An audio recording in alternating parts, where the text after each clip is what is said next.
I'm Pat and I'm an addict. And I'm clean. I'm clean only by divine intervention and the love and support that I found in the rooms of Narcotics Anonymous.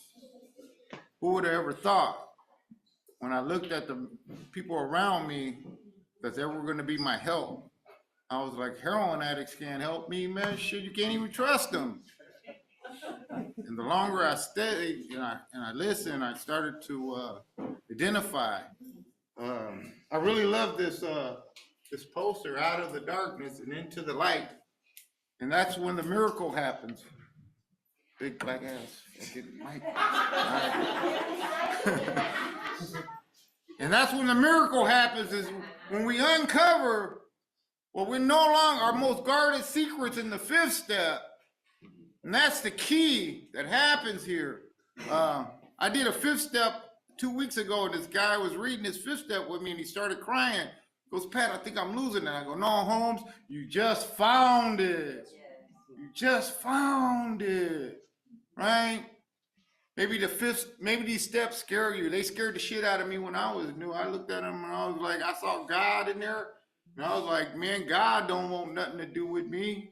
The God that I understood at that time was a punishing God. He had gave 12 commandments, and I broke all of them. I broke all of them. I knew God didn't want nothing to do with me. But as I stood in the rooms and I watched the miracles happen, that I couldn't deny that maybe there might just be something here that's bigger than me. Maybe. How can these heroin addicts stay clean? And, for me, the first step is the most important one.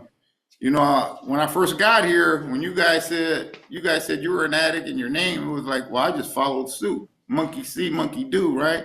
I know how to get along to go along, right? My name is Pat and I'm an addict.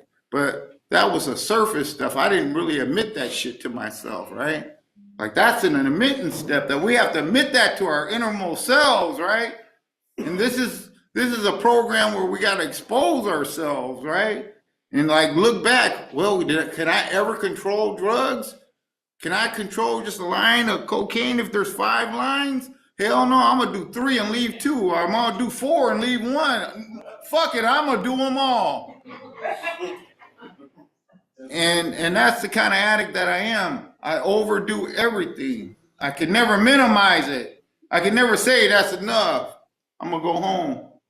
I always did it to the maximus, right? I always did it until I passed out, got knocked out, got locked out. That's when I stopped. Get your fucking good snorting ass out of the room. We don't want you here no more. Kicked out. When I got to the second step, I was like, wow, insane. Like, insane. I thought that was like people at the crazy house. It's like, man, I'm a little neurotic. I'm a little psychopathic, but I ain't fucking a nut. And when I read that, when I identified what that step was insanity, it kept repeating the same shit over and over and over. And that was me. I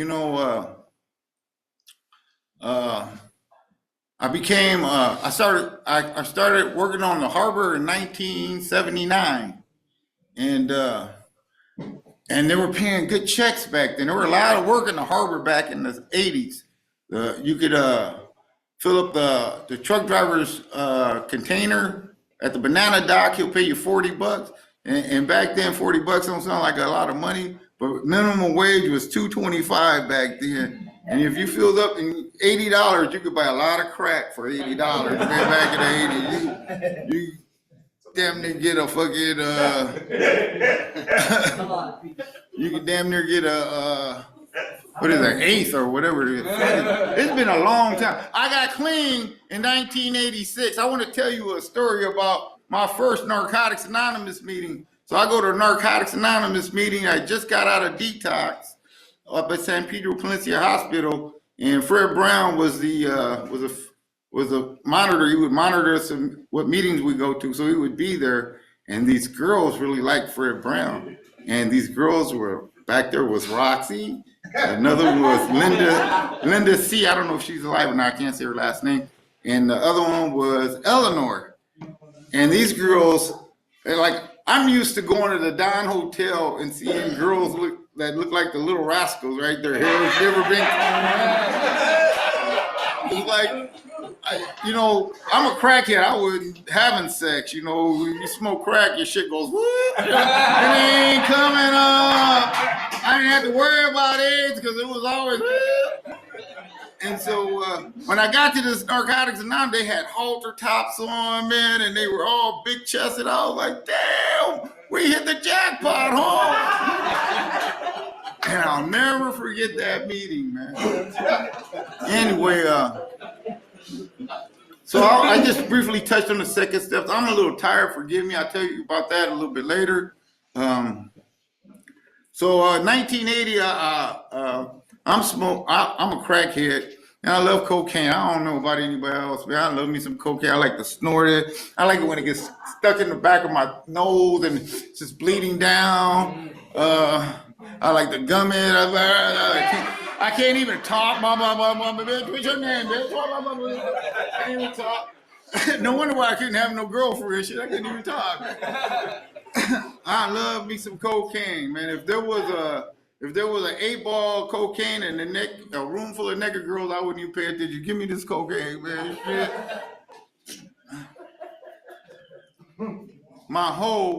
I was like a caterpillar. All a caterpillar does all day long is eat fucking leaves. That was me. All I want to do is snort cocaine and eventually smoke some cocaine. I'll fast forward, 1986, July 1986. Man, the crack was a big epidemic. I had about, this usually didn't happen, but I had 3 ounces of cocaine, and I was with some girl that lived 9 houses down. I pimped her, she tried to pimp me. We've been busted together, we've done all kinds of crimes together. And anyway, we've been using this 3 ounces of cocaine in this garage I was living in, converted to an apartment. And I went to use the bathroom. When I came out, there was maybe a half ounce left. And I went to the bathroom, and it's 4 o'clock in the morning. She had went outside. I was living in the city of Cudahy. If you know Cudahy, they got these long ass fucking blocks, right? Yeah. Your ass would be tired walking 1 block. You would be tired. So it's 4 o'clock in the morning. I see her, and I know she got the last half ounce. And I drag her back. I go, put the dope on the table. She goes, I didn't take it. And I go, it's in your blouse. Take the blouse off. Show me. And as soon as that happened, the cops knocked on the door. You could hear the radio disturbance on Otis and Clara. And you know that fucking sound, motherfuckers. And I opened the door and I go, he goes, hey, did you hear disturbance? I go, no, it's just me in here by myself. And the girl goes, help me. So I get arrested for kidnapping, attempted murder, because there was a knife on the table, and some other fucking charges. I ain't gonna say because there's kids here. And what I'm trying to explain to you is that this is a dirty disease that we're fucking with. This disease will take your freedom from you.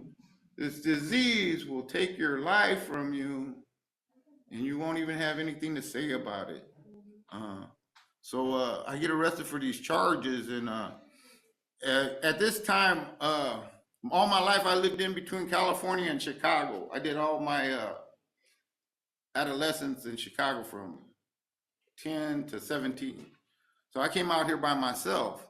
And during this time, when I was using cocaine, you're always asking for money. Mom, send me $100. I'm starving. I'm hungry. I should get on her fucking guilty side. Oh, I'll send you some money. Mom was always a good lick, right?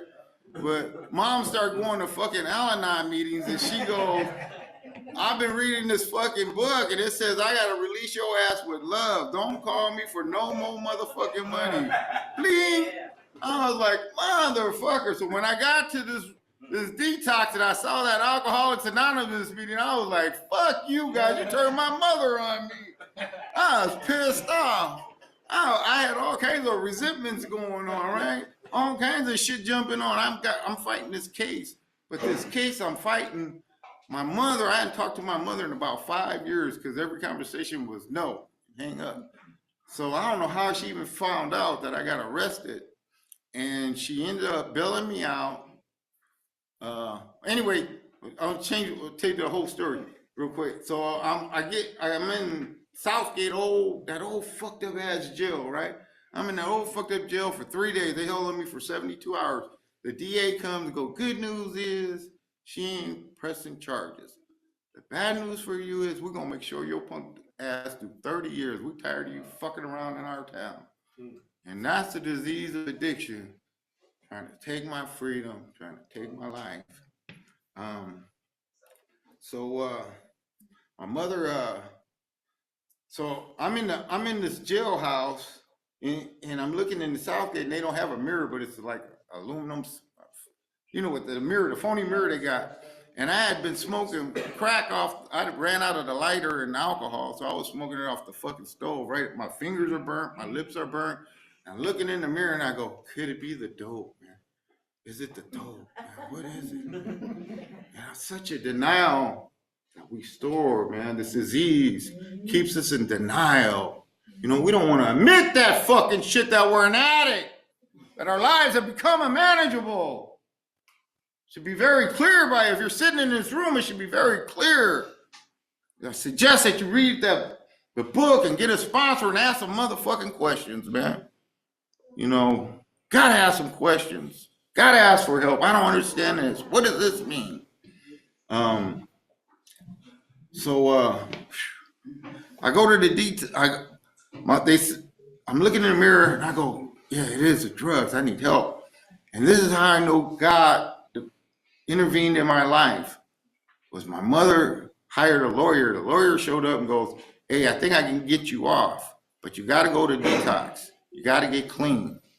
And I go, what the fuck is clean? I ain't never seen no clean crackhead before. And so they sent me to this Valencia hospital, and I'm starving, man. I mean, I'm weigh 100 pounds, man. Moms have quit sending me money. I'm not much of a worker, man. If I get enough to cop, I'm copping. I ain't buying no groceries, man. I'm smoking. And so when I get to this Valencia hospital, he's a night watchman. Fred Brown's a night watchman. And I'm in there, they got these sausages and this sausage fucking, that's some steak to me, man. I'm like, whoa-wee. So I'm eating up a storm, and Fred starts 12-step at me. I didn't know what he was doing. He says, so what's your problem? Why are you here? And I run it down. He goes, you know what? I think I can help you. I'll come to my recovery home, give me some clean months, and I'll go to court with you. And I had the lawyer, I had Fred Brown, and I ended up beating that case. It took me about 17 months. I'll tell you the cold part of this disease is reservations. Reservations are very dangerous here. Reservations is we secretly tell ourselves, if this and this happen, I'm gonna go use. And that was my reservation, was once I beat this case, I'm out of here. And I had this reservation, but I didn't even know I had it.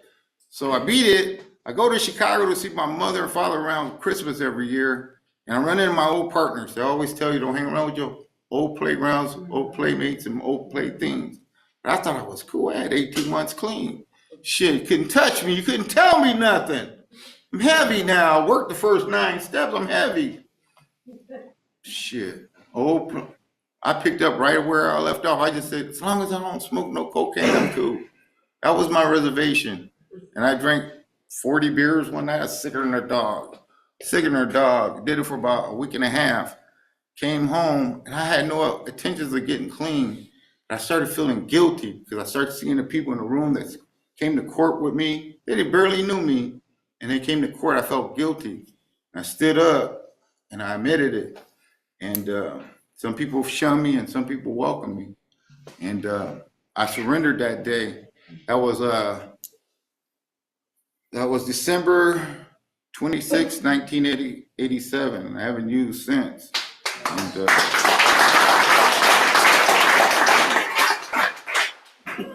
And I know I'm fucking around with something very dangerous. When I came back, I also noticed there was a young lady that used to hang around with us. Maybe Roxy remembers her. Her name was, oh my goodness, Michelle? Michelle was 17 years old when she came to us, and she was just a pill addict, weed smoker, and she never tried heroin. And she tried heroin. Her first shot of heroin was her last. She was 18 years old, and she died. She died from an overdose, and the people she got loaded with left her there.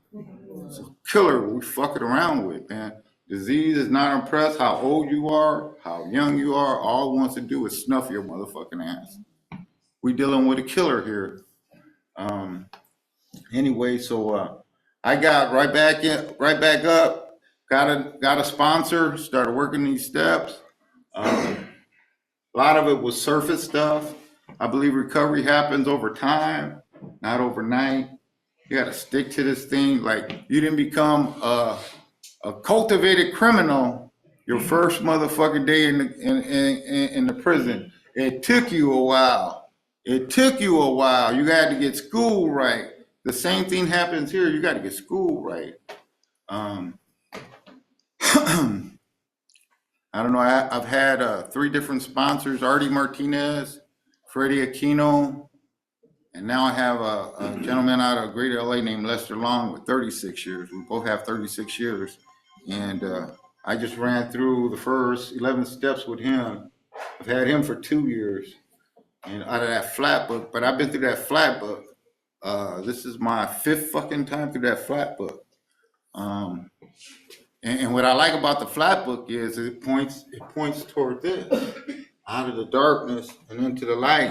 And what that means for me, whatever I done in the dark, whatever I done out in my life, and I wanted the most guarded secrets I didn't want nobody to know, I've had to let another human being know. I've had to admit that to God, to another human being, and to myself. And the beautiful thing about the step work is, especially in step 5, it talks more about we just admitting to God, to ourselves, and to another. There's a forgiveness part in that 5th step, man, where we're allowed to forgive ourselves, man. And that's the part of the healing that I've always looked for, man. When I was 9 years old, my parents were in the revolutionary. They were revolutionary. Matter of fact, they were like the chairman of it. And there would be like, on a Friday night, there would be like 200 people here at our house. And one year we got raided. I was 10 years old, and when the FBI came and raided us, right? This was no county shit. This was FBI, and they took me and they put me into federal housing for minors. And I remember looking at me, and they were like, "That's that revolutionary kid." And I remember being real 9 years old, 10 years old, and the first time I ever experienced shame. They shamed me, and I felt, who in the fuck is that? Messing me, brother. That was always one of the secrets I didn't want nobody to know. You know, when I was young, I was molested, and I didn't want nobody to know. When I was young, I was molested. I kept going back. First, he offered me a watch. I'm 10, 11 years old. I don't know. I'm seeing objects, right? And then I started liking the feeling. I didn't want nobody to know that shit, man. This is a lot of stuff that us men got to deal with here. Because if you don't deal with what's done in the dark, you're going to die behind the fucking disease, man. We have to come to the light, man. We have to allow ourselves to die as who we were, who we think we were, into something that's better, man. Something that's godly, something that's forgiven, something that, I don't know, that's why I keep coming back here, man. It's been 37 years since I hit the pipe, man. I don't no longer trip on the pipe. It's the shame. In the inventory, it talks about guilt and shame. Guilt is when we do something wrong. We know that somebody go, "You stole my wallet." We feel guilty. Shame is when we think we're something wrong. We got to get over that. That's the part that I wanted to heal from. I'm not something wrong. I'm a child of a higher power, a God. And that's what I got from the first 5 steps. Then I found my 6th step. And it was like, I got all these defects, this anger, this fear. It's like, when did we get over this stuff? When my first few years clean, I still had those defects. I went from 100 pounds to 260. And I was known on the waterfront as, they used to call me Prince. Not because I was royalty, because I used to look like that motherfucker. When you're a crackhead, they make fun of you, right? More shame, right? More shame, right? Let's get down to the shame. Write about the shame if you want to be free here. This is what Narcotics Anonymous is offering us freedom. Before we get free, we got to give up what's been holding us down, man. I want to be free today, man. I don't know. I've been married to the same girl for 20 years. I no longer want to feel shameful, man. You know, I want to feel free. I want to feel whole. I want to feel deserving. I want to feel all that, right? All the good stuff, man. So if these steps scare you, they scared the shit out of me, but it's been worth it, man. It's been worth it. The kind of addict that I am, it talks about it in the fifth step. I was never able to look other human beings in their eyes. And when I talk to them, I would talk on the ground. You know, this is what shame does to us, man. I want to be done with shame. I want to get into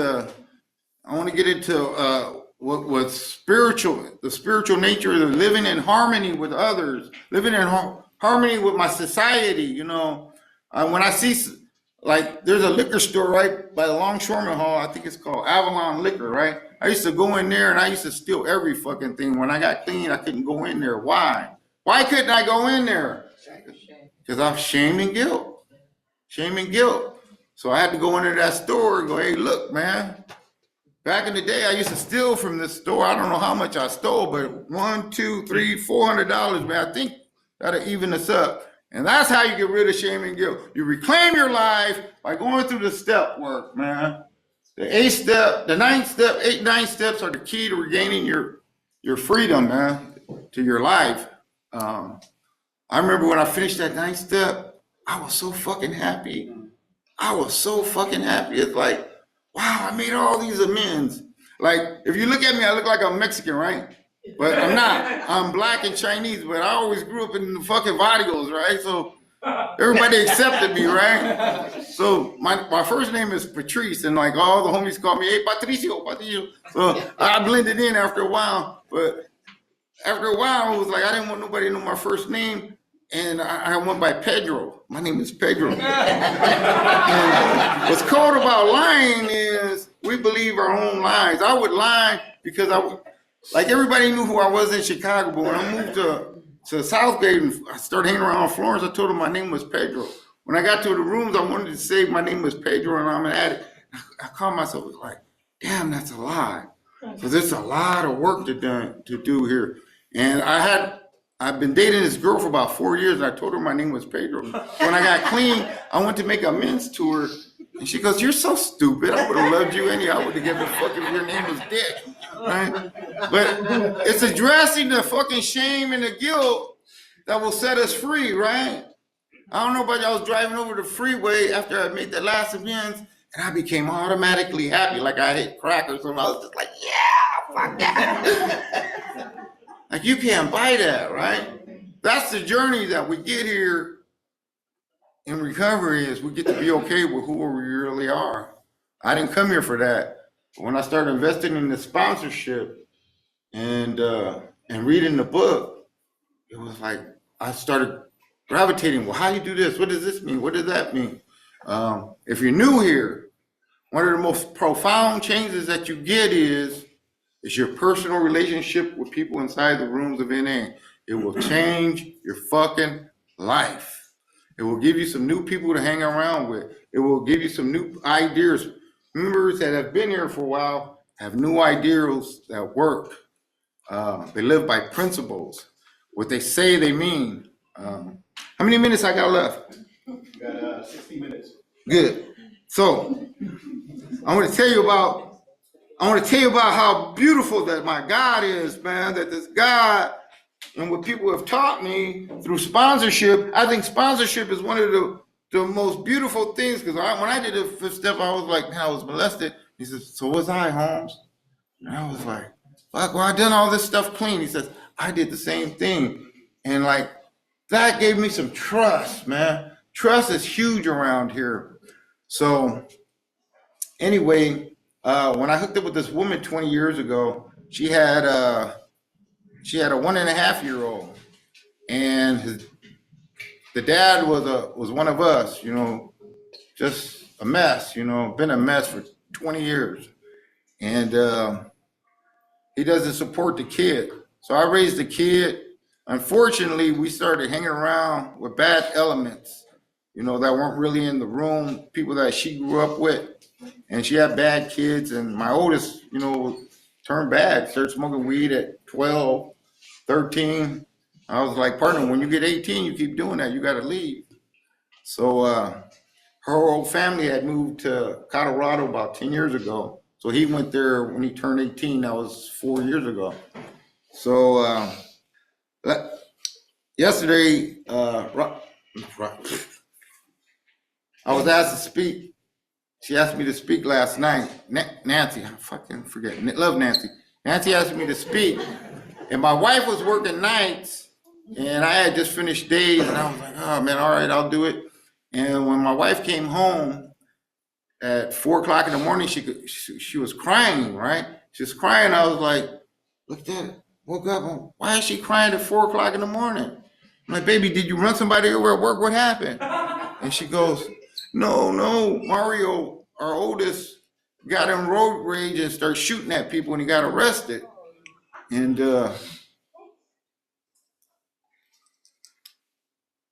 you know, and I think back that my parents, you know, got me a lawyer, and this kid's never been arrested. He's like a wannabe gangster, right? Got tattoos on his face. Ain't never been in a gang. Ain't never really done nothing, right? And he's just trying to portray that life. And I told him, man, you keep carrying that fucking gun around, you're gonna end up using it one day. And he ended up using it. And so she's crying, she's a mess. And one of my defects is, man, with my wife, I want to fix whatever the fuck is wrong, right? It's a big defect for me, but this is family, right? This is family.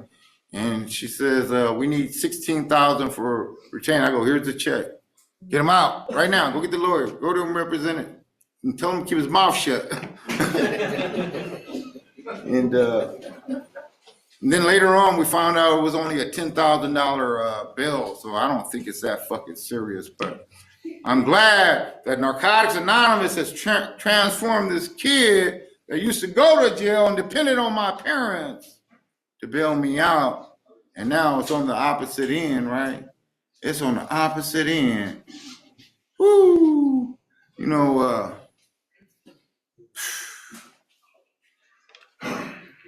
you know what? I never understood unconditional love. One of the problems that we have with relationships is we don't understand unconditional love. If you're not ready for unconditional love, do not mess around with anybody in the rooms. Unconditional love is the most powerful thing that we offer in Narcotics Anonymous. And it took me a while to understand this. I understood this 20 years ago. My mother died, and I took out a bunch of money, $30,000. I go Chicago. I go, let's go bury my mother. And I go, my dad goes, well, problem is we ain't gonna bury her. She's we cremated her, and she's in that vase right there. I go, well, why don't we bury her so the family get to visit her when we want to? He goes, no. What you don't understand is your mother came to me with your brother, and she says, I want to move in, but one condition, you don't kick me out.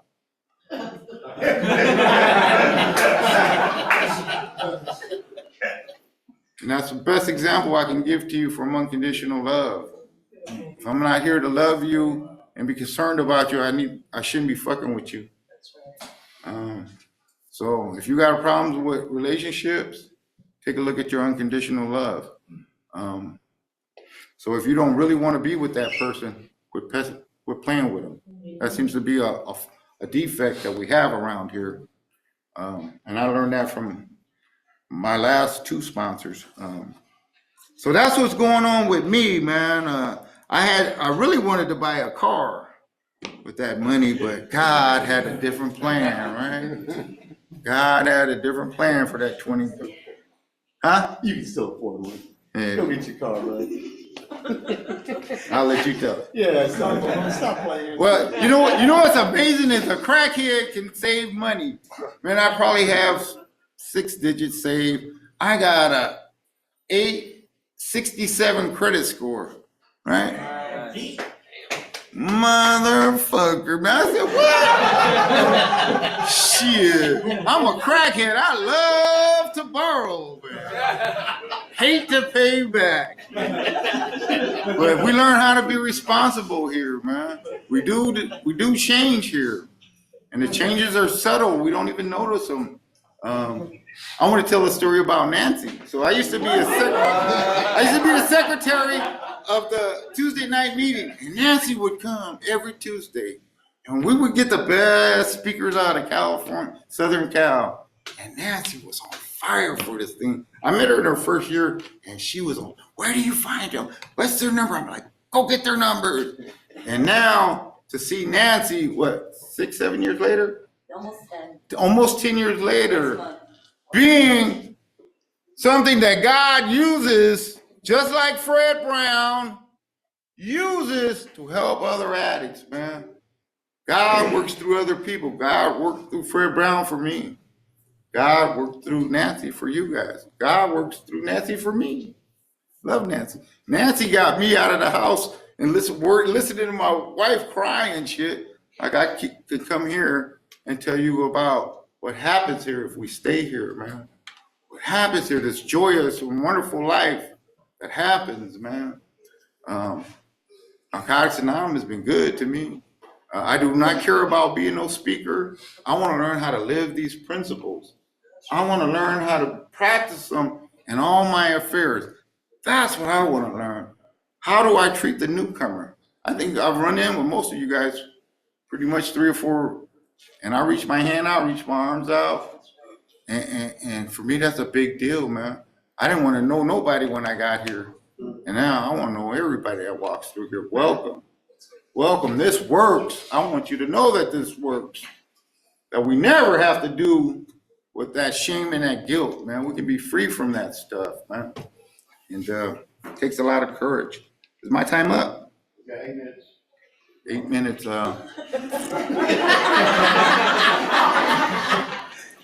You know, ever since COVID hit, it shut down a lot of the meetings that we had. And for me, I go on Zoom. I'm on Zoom meeting every morning. I'm still chasing my recovery. I'm still learning.